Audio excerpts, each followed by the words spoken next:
Okay, so if we can now move on to the next item of the agenda, which is the policing and safer neighbourhoods item. I don't know if you want to kick off. Okay. Okay.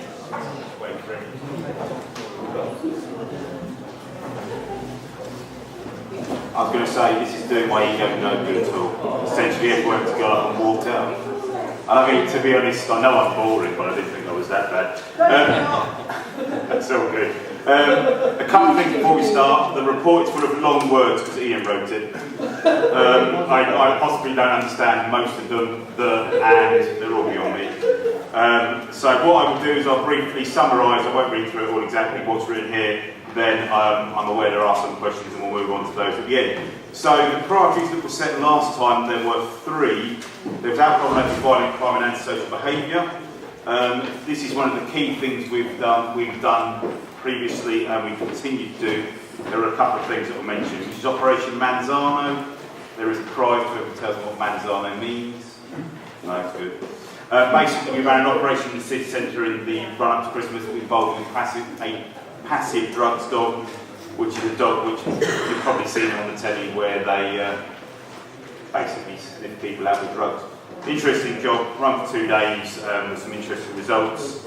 As part of that, they also did some work around licensed premises checks in partnership with the City Council's licensing department, and again, the results are documented here. They also use what are called special drug wipes to check whether drugs have been used in the toilet. So basically, it's a swab that tells you if somebody used a toilet system to use the cane, and there was a rather large number of them that had. So that's something that us and our licensing officer in the council's licensing department are looking at. We've done some work around unlicensed taxi cars. Operation Break again before Christmas, which was quite successful. We continued to run Operation Connect, and some of the councillors came back out to see us. It's quite a while ago now, isn't it? If you want to come, please let me know, let Ian know. We're more than happy to take you out and show us what we do. Basically, that is our enhanced provision around alcohol-related antisocial behaviour and violent crime on a Friday and a Saturday night. Again, that carries on all the time, and we had enhanced provision over the New Year period as well. Outstanding with some work around working with door staff and around breathalyzers. That work's still ongoing. We've done some work around mobile phone theft at particularly large events, and there's an intelligence picture nationally which shows that when certain groups turn up, they attract more mobile phone crime.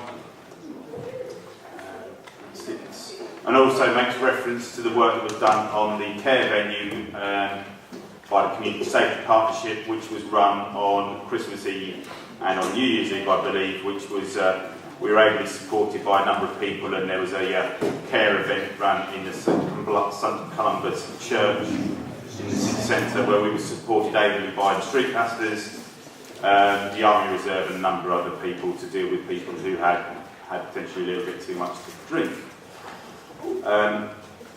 Next priority was that of junction enforcement. Again, Ian makes reference to routine patrols by my officers. I have one PCSO who particularly enjoys this, and is forever giving me pieces of process for cyclists who have gone through traffic lights. He's doing quite well. He just needs to remember to write the right year on the bottom of the piece of paper so it doesn't come back to him and make him do it twice. But it's based on careful consideration killed and seriously injured stats that we received from the council and road traffic collision data along the Mill Road and East Road Junction area. Basically, when people see us stood there, it's amazing they remember how to drive appropriately. If I could bottle what made people act appropriately when they saw a police officer in uniform, you could sell it. It would help you with exams, I'm sure. So that work there has been carries on. The final priority was that of enforcement of the 20-mile-an-hour limit. Ian's got quite a bit on here which I'll let you read in your own time, but basically we have officers that are going out and doing speed checks, and that particularly comes from when our student officers come up to work with the problem-solving teams. They kind of like getting out and doing that. I think the other quite useful thing is the community speed watch scheme, which has been set up, is now gathering quite a lot of momentum. We now have a appropriately trained officer who can now cascade training and guides quite regularly onto the local speed watch groups. So that enables you probably, because everyone's seen them at the side of the road with the big thing that flashes up, tells you how fast you're going, how fast you slow down, and people who are found to be in exceeds of that, we have a back office facility and they'll get warning letters, and if they do it too many times, I believe that either myself or one of my officers goes to business people, and the email address is on there if anybody's interested in taking part in that. Please to let me know.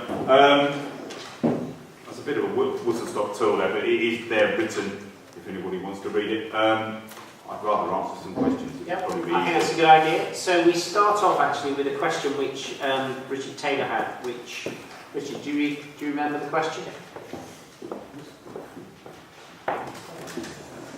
Yes, my concern here is that the report before the committee today doesn't give us details of the injuries which arise as a result of violent crime in the city centre. So if someone's punched in the city centre and they break their cheekbone, as happened recently, and then they're in hospital and put off going out in the city, all we see in this report is the increase in the violent crime number up by 1.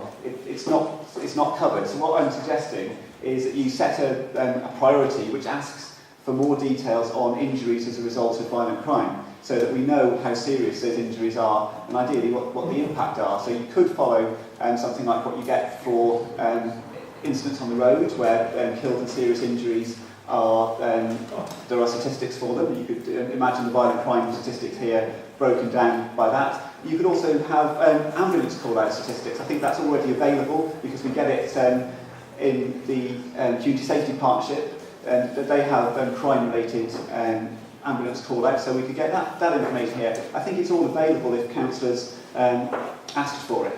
Now, I know that some councillors, Councillor Kearns has told me about this. One of the concerns that he's got about asking for more data is putting more pressure on the local officers. Well, I don't want you to do that. I don't want you to ask the local officers to spend any time on statistics. We're already spending lots of time and money producing the police.uk website. Like, I think all the statistics that you get here should be on that website, and they should be just produced as a matter of routine. And I think if you say what would be useful to you here, you could then get it. And I think probably the Police and Crime Commissioner may have sent one of his staff to listen into the meeting this evening. You could ask the Police and Crime Commissioner to do the crime part of his role and get better statistics on the police.uk website, and he could also influence what's published by the courts. The call lists and registers would also tell us about what's happening in the city centre. Okay, very good. So we're taking another couple of comments and then come back to the officers. So I have Councillor Big, Mr. Lord. Were you wanting to make a comment as well? So Councillor Big first, then Lawton. Councillor Big. Thank you. I wanted to make a point about the first objective from last time, and in particular the item described as licensed premises visits.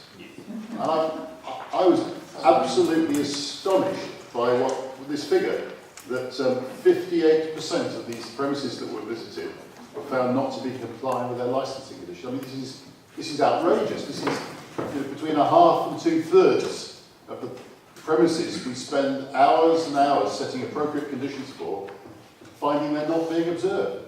I mean, if they aren't managing their own ships according to the rules inside their buildings, then I mean we can't but expect for things to happen on the streets that shouldn't be happening. I mean, so my question is, when was this last done? Was this a first-time event? It looks like it might be, because no one seems to have been expecting they were going to be checked up on. What actions are being taken about the infringements that were found, and assuming that involves people having to put things in place that weren't in place, can we please make this another priority for next time? Because it seems to me an imperative in a city centre where our residents are exposed on the streets to the sort of behaviour that can cause a big problem, when this is at the core of it. Okay. A few points, not surprisingly, about 20 mile an hour enforcement, which It's always something I've been interested in. I'm very surprised by some of the comments in here about incidents of speeding has been a lot lower than we expected. And there is mention of traffic data boxes. When I last looked on the local police website, there were no traffic speed measurements on there that have been in there in previous years, but there haven't been some for some time. I mentioned this last time, I think, so maybe I've missed it, in which case I apologise. But we're not talking, there's also mention of average speeds. What's important in congested roads, such as Maid's Causeway, where I live, is that the peak speeds are often very high. Yes, the average speeds are low when there's traffic, but people often can do 40, 50 miles an hour on Maid's Causeway, and certainly when the traffic's light, they speed up. So I think it's a matter of when you do it, and obviously, as you know, if you have uniformed officers there, then the speeds will fall. So it's a bit of a problem that the officers will affect the speed. In regard to Speedwatch, I'm sorry that Sergeant Wood isn't here, but I have to say that I know you're encouraging Speedwatch, but we did an awful lot of Speedwatch in Maid's Causeway and Newmarket Road. But I'm not motivated to do any more because there was no follow-up by the police, and I still feel there really isn't any follow-up by the police. They don't do enough speed checks or any speed checks, as far as I'm aware, at 20 miles an hour. So basically, we were effectively wasting our time. Okay. Any other comments before I go back? Councillor Hogg, and then Councillor Neary. Can I just follow up on that last point? Is it correct that Speedwatch only works during the daylight hours? Yes. And if it is, certainly on the Huntingdon Road, the majority of the speeding takes place, I think, after dark, when the traffic has dropped off, and the possibility of going more quickly is there. So I wanted to do a speed watch, but what I wanted to do, I mean, I did it in my landing window at night time, and I would like to do the equivalent of speed watch during, sort of maybe 8 to 10 or 11. The other point that I wanted to ask about was cycling. It seems to me that a lot of the young people who come to Cambridge have never been told how to cycle. Can we not do something very simple and blanket them?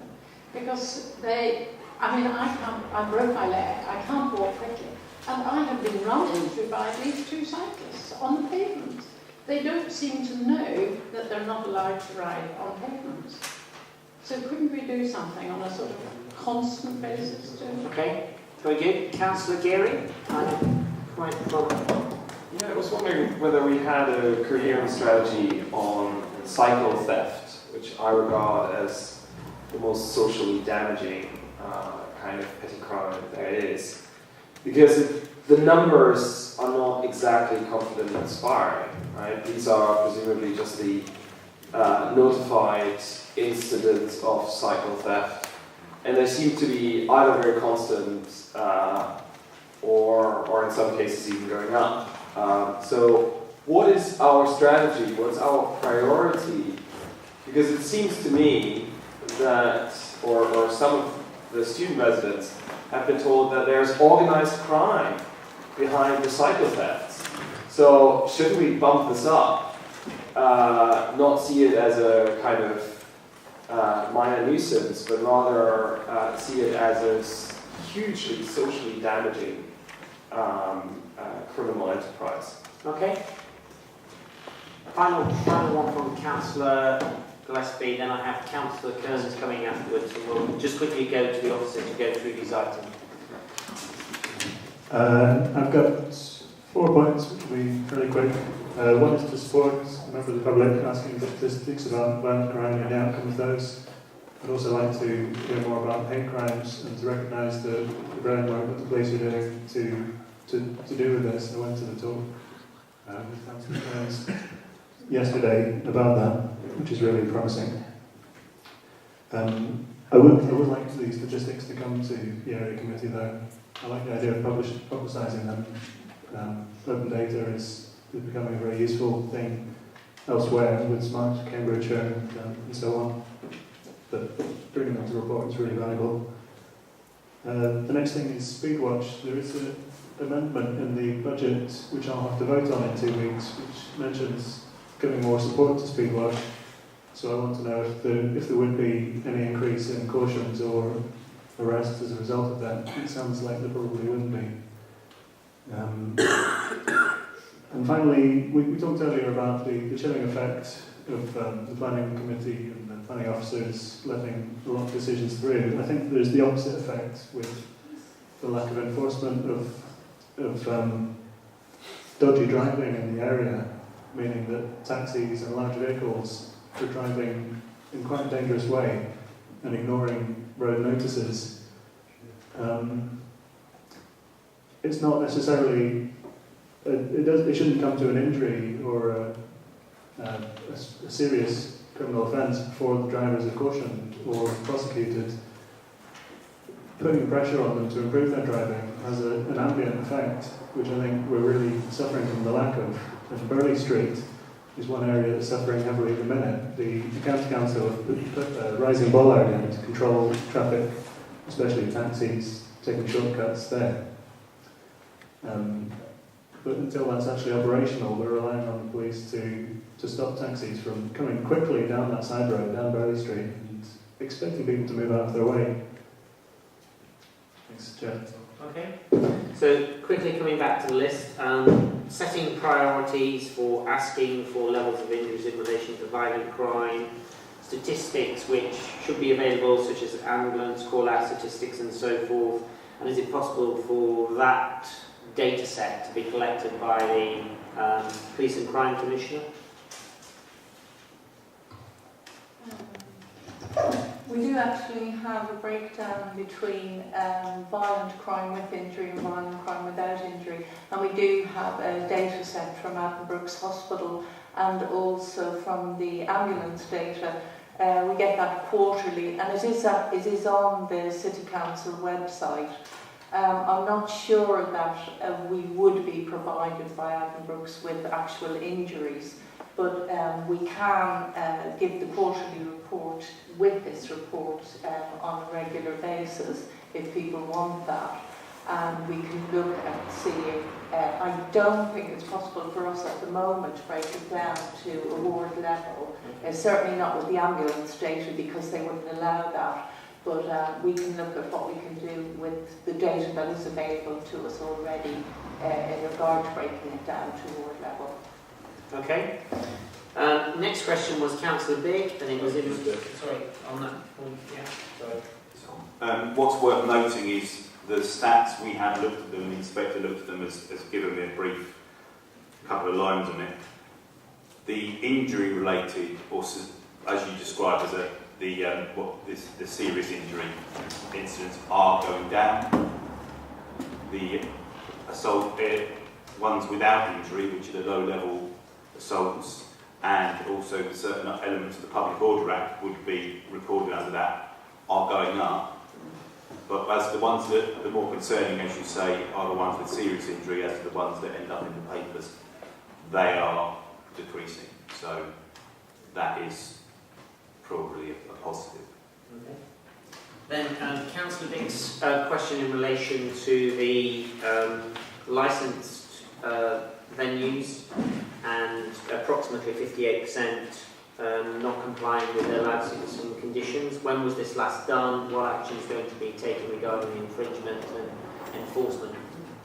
In terms of an organised thing such as the work that was done as part of Manzano, yeah, let's be honest, it was the first time it was done like that. OpConnect has us in the pubs and the clubs in the city on a regular basis, and coming across some of the issues.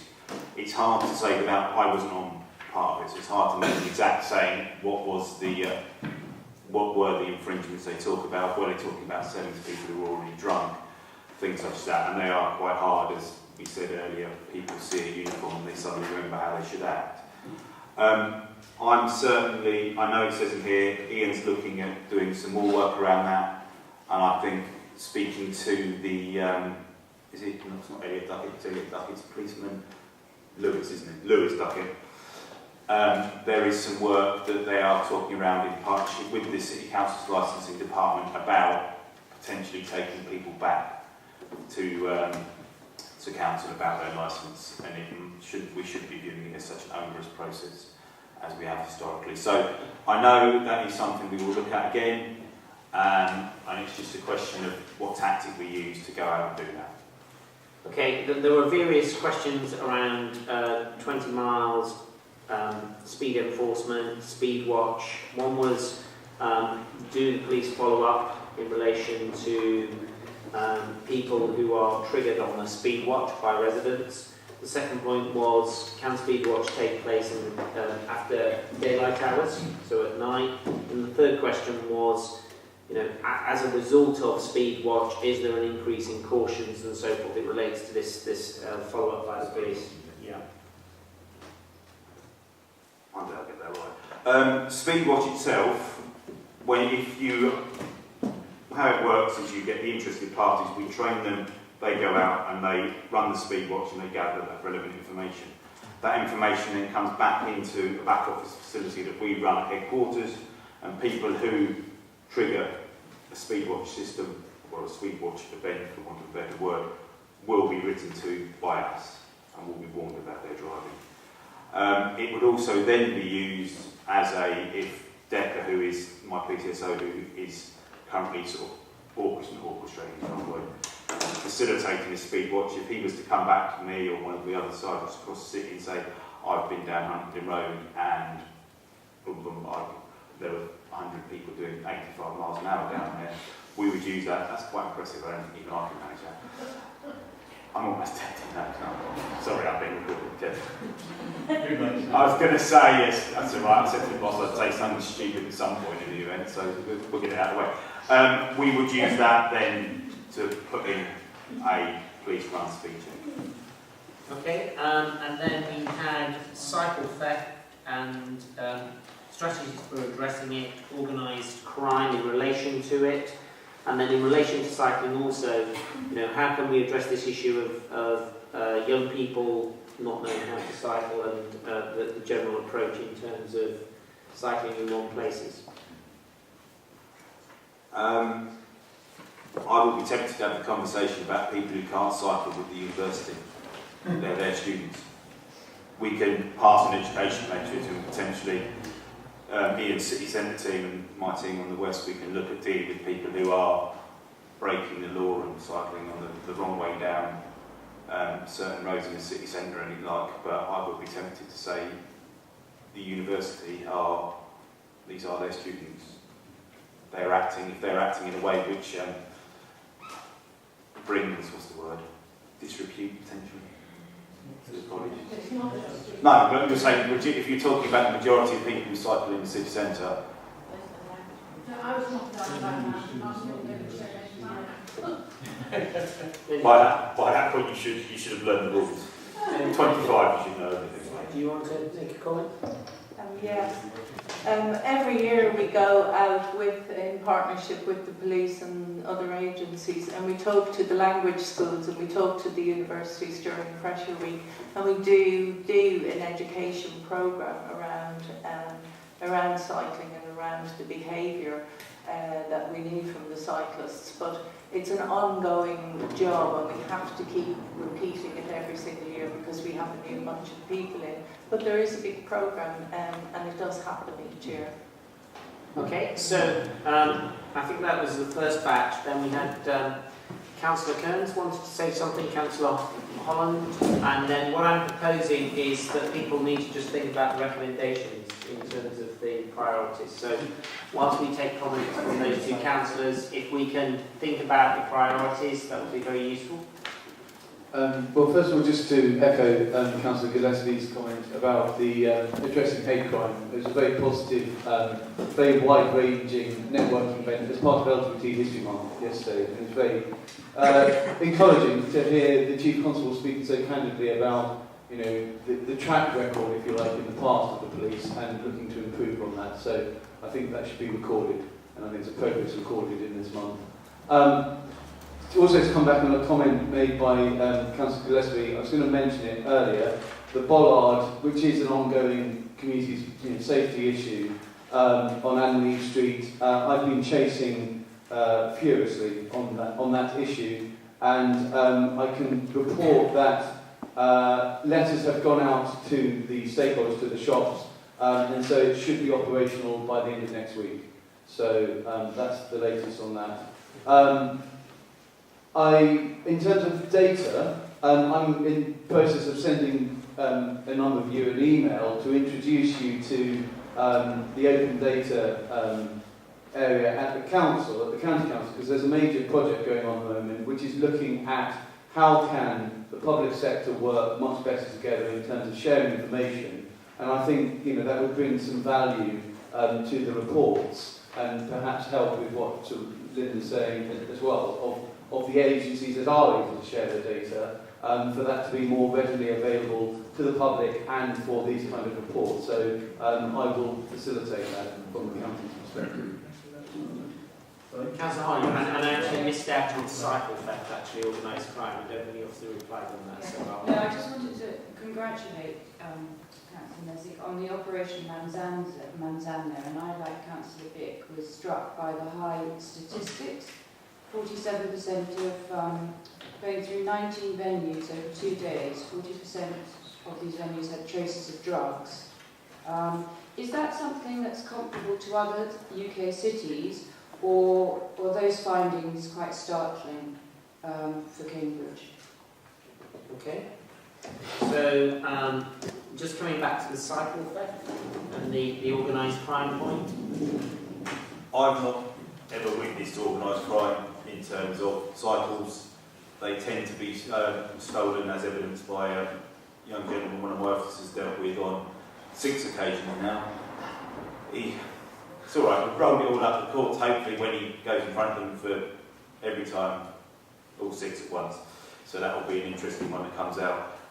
It tends to be people stealing as a fun, some form of habit, rather than it being particularly organised.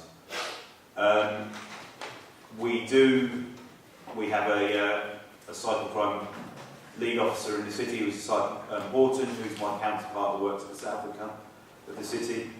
And we do look at it, and we are aware of people who are, as a young gentleman whose name I shall endeavour not to say, we are aware of people who are doing it frequently, and we are actively out there looking for them and dealing with them. But being organised in terms of showing men in vans turning up and stealing 100 pounds a day, I've never seen the evidence to suggest that or witnessed anything like that.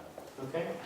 And then the point from Councillor Holland regarding the results of the operation and whether or not the statistics are common in other cities across the country in terms of drugs and the infringements. Am I shocked that there was that amount of drugs being used in the city? The answer is no. The number of people who get arrested or dealt with on a Saturday night for being in possession of cocaine is not an unusual thing to happen. So the fact that, not surprisingly, they're in the pubs with the largest, some of the clubs and pubs across the city using it would obviously be borne out for people we are arresting for it. I can't comment on whether it's the same across the rest of the country. I honestly don't know. I can make a number up, but it would literally be making a number up. So, I don't know. Okay, so now we have to decide on priorities in relation to the next period. Is Councillor Bick? Could I push home my suggestion that a further round of licensed premise visits should be a priority for the next quarter? Yeah. Any other proposals? Is there any way of bicycles to be tagged? Well, I think there is. You can have the... What do you mean by tag? I mean, they can be fitted with an appliance which will always give a central office knowledge of their location. Yeah, but I imagine it'd be very expensive.